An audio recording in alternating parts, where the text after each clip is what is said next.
So, have you ever tried searching up the top reasons for divorce on Google? And I'm not sure what your motivations were. Maybe they were because you're struggling with something right now and you're trying to weigh, is this really that bad? Is this really a reason people get divorced?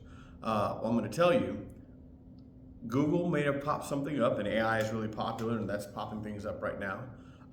But I don't think they're always right. I don't think they're going to get you the answers that you totally want. So let me tell you why Google and AI might be fooling you. Here's why you should listen to at least a little bit of what I have to say, even though there's a lot of marriage counselors out there. I mean, it seems like almost everybody's a marriage counselor right now. But there's a reason for that. A lot of people have found what makes marriage work, and it's actually not that hard to discover. But when you're overwhelmed with emotions and anger and all that kind of stuff, well then, yeah, it becomes hard to do all the research, not to mention people have jobs. So leave it to people like us to seek it out, find the answers, experience it, and help you out. I've been in ministry and counseling for 20 years. I've been married for 24 years, and a lot of those years early on were incredibly rough. You name it, we suffered it more than likely. And yet we found a way out. We found a way back out of trouble and back into a relationship that actually is working very, very well. Not just working very, very well, we can say that for the first time, we were able to say this a while ago, for the first time, we're actually happy in our marriage. And so I want to share my experiences with you of how we went from marriage on the brink of chaos, okay, utter collapse, to a marriage that's actually thriving, and we are really happy to be together, and we'll happy to die together too. So we'll get into that. So, and my name's Brian. What I do is I take people on husbands primarily on a journey from zero to hero by tearing down strongholds and reigniting the fire that was in their relationship before, and making it happen now. And so if you're looking for transformation, if you're in a really tough marital situation right now, okay, I'm going to leave a link in here. I do have a course available. It's a course/coaching opportunity, and you can jump into that if you're actually really serious and you need to start doing the right things right now. So follow the link for that, and let me get into what the top causes of divorce are that I've found, backed by science and not just what Google pops up. So if you research it on Google, it's gonna say these top 4 things, and check. And as of 2025, these are the top 4 things it says, and you can check it for yourself. It's gonna say infidelity, lack of commitment, money, and alcohol and drugs. Okay. But I and another doctor that's done a research on thousands of couples, hooked them up to microphones and had cameras on them and all those things, he actually doesn't list these things as the top reasons for divorce. So why does a doctor who's done all this research, and several others that were part of his team and agree with him, why do they disagree with Google and AI? Well, Google and AI are really just taking the experiences that have been listed oftentimes of what people say the reasons are why they divorced, right? Just because people say that's why doesn't make that the reason why. Oftentimes people don't dig deep into what they were feeling or the reasons why. Let me give you an example. Just something as simple as infidelity. Infidelity is the number one reason why people get divorced. But why was someone cheating? Why did they cheat in the first place? Or on the other hand, why is it then that when a couple has cheating revealed in their relationship, and then they actually go and get counseling or therapy or husband or wife coaching, that once they improve themselves, they actually go 50 to 70% of the time, they actually go on to have a better marriage than they had before? Why? If infidelity is such an automatic termination to marriage, then why do so many of them that actually put in the work to get help, why do so many of them get saved? That's because the infidelity itself wasn't the problem. What led to the infidelity was the problem. people pulling away emotionally, being a lack of intimacy, the things that led to the infidelity can be the problems. And so that's what we want to talk about. Someone said lack of intimacy. Why, or lack of commitment was the second one. Why is there a lack of commitment though? When you got married, you made the most intense vows anyone ever makes about anything. It's like, we'll be together forever, for better, for worse, till death do us part. Like nothing that's going to separate you from me. And then a few years later, all of a sudden it's like, there's nothing that'll keep me together with you. Why did the lack of commitment set in? Something happened. And so I think I've proven that point. So here are the some things that happen. Okay. I'm going to go ahead and tell you all four of them right now. Criticism, contempt, defensiveness, and pulling away. Those, I believe, are the top four things. Okay. Let me explain to you why. Criticism starts to undermine respect. Okay. If someone is always, when it feels like every time someone opens their mouth, they have something to say about what you're doing wrong, and they start to use statements like, you're always screwing this up, or you're never, like statements like always and never are criticisms of your character. It's different than calling out something that's happened. Sometimes the truth sucks, the truth stings, blah, blah, whatever. But when people start throwing qualifiers in there like always and never, that's producing a sentiment of criticism. Like, I'm talking about your character right now. You're the kind of person who just stinks in this thing. And so criticism undermines respect. And when people are not feeling respected in a relationship, that starts to decay everything. It starts to actually build contempt. Well, one of the worst things in marriage that I found, and especially when I'm watching couples talk to each other, is when you can just see the contempt on their faces and the tone of their voice, where literally one spouse feels like the other one flat out absolutely hates them. And at least in that moment, I'm even convinced it looks that way.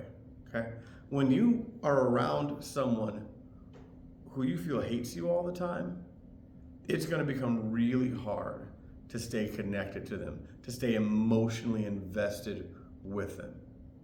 Why do you think people cheat? Because they've lost the intimate connection they had with someone, because that person has been displaying for them that they hate them, can't stand them, which leaves either women feeling abandoned or men feeling rejected and sends them running into the arms of someone else. Defensiveness. Sometimes couples actually try to solve their problems, which is great. People are obsessed with conflict resolution, but apparently, according to research, most of your conflicts won't get resolved in terms of you both agreeing. What's the best thing that will happen is when you guys actually both agree to disagree. But we'll talk about that a little bit later. But what really happens when communication starts to break down, people are like, there's been a lack of communication. Why is there a lack of communication? Why can two people one person who's in sales and another person who's a teacher, how come those two people can get a divorce when their professions are communicating? They both make money to communicate to people and to explain their positions, yet for some reason they can't to each other. I don't think lack of communication is the top reason. Instead, it's things like defensiveness. Because now once you try to explain something to someone, explain something to your partner, and you have a great tone of voice, you have a well thought out response, you're saying to yourself, I'm not going to talk their ear off because I know they don't like me to just shove all this information down their throat, so I'm going to do my best to be brief. And the moment you say anything that sounds like they've done something wrong, they immediately get defensive and can't receive it. One common thing that happens with defensiveness is someone will say, well, you do that too. That's instant classic defensiveness response. And it makes it so that the person who is The person who's trying to share their heart and share how they've been hurt by something now knows they can never really do it. They'll never ever be able to get their point across because their partner always remembers the time that they did the same thing, or inflates and exaggerates other situations to make it seem like it, to gaslight them into believing they do the same thing when they really don't. Defensiveness destroys relationships because now no one can even communicate. No one can even say what's bothering them. And so then what happens after that? Okay, so we're talking about a lot of issues. You know, this even includes financial issues were a big reason on there, right? And think about finances. Finances absolutely require communication. But if you're always having to defend yourself for the purchases that you make,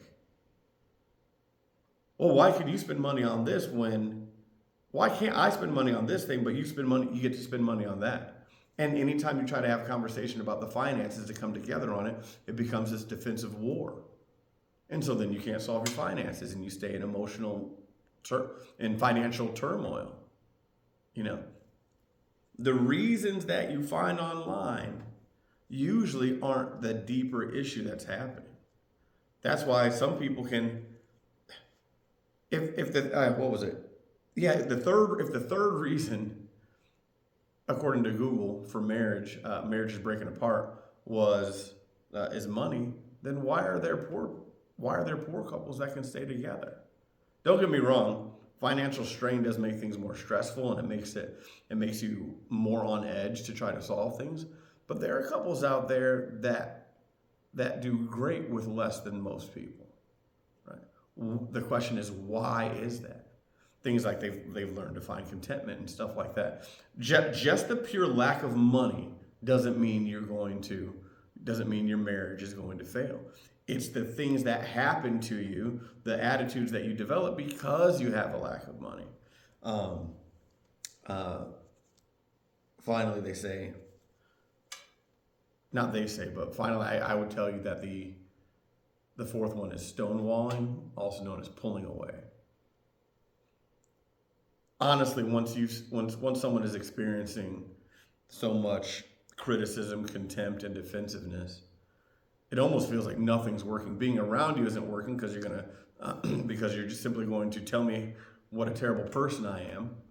Okay, even if I try to ignore what you say, when you look at me and the tone in which you say things, I can tell you don't want to be around me. I touch you and you pull away initially. I know. I just feel like I know that you hate me and you have contempt for me.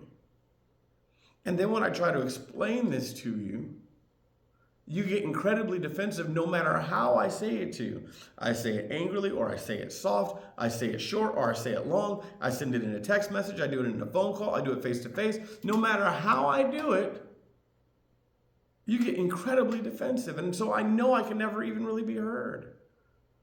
What happens? Those people pull away. It's called stonewalling. Once stonewalling happens, once someone really pulls away, it becomes incredibly difficult for any progress to get made, right? Because the person, they're just not even there, let alone are willing to have a conversation to engage. Those are the things that I believe are the actual top causes for divorce.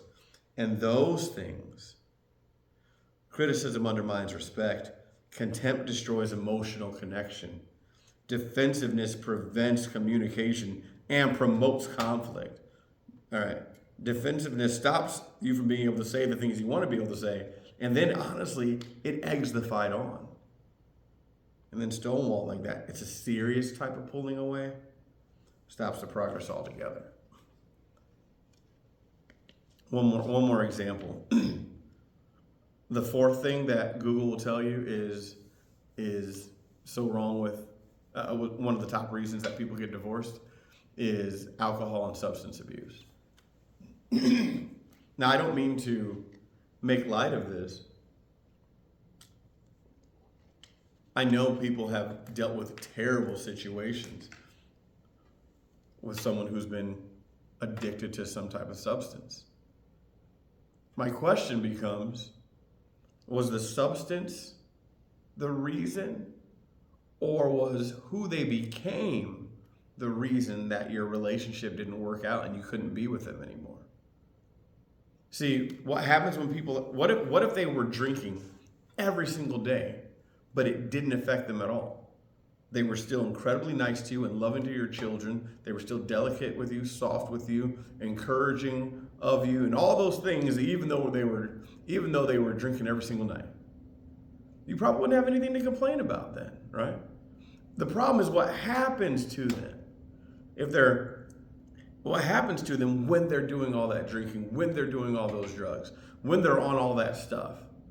They become not themselves. They become not the person you married. And that becomes the actual issue. So, and let me tell you, I recommend strongly when I'm doing my course, and you should be able to find a link to this list I made of the top reasons that people have these relationship issues and why they decay. Anyway, I fully support when people are in marital strife. Like, don't drink. It just makes things worse. It really, really does. And you can ask so many people. But the drinking brings out the thing that will destroy your relationship. I hope you understand that.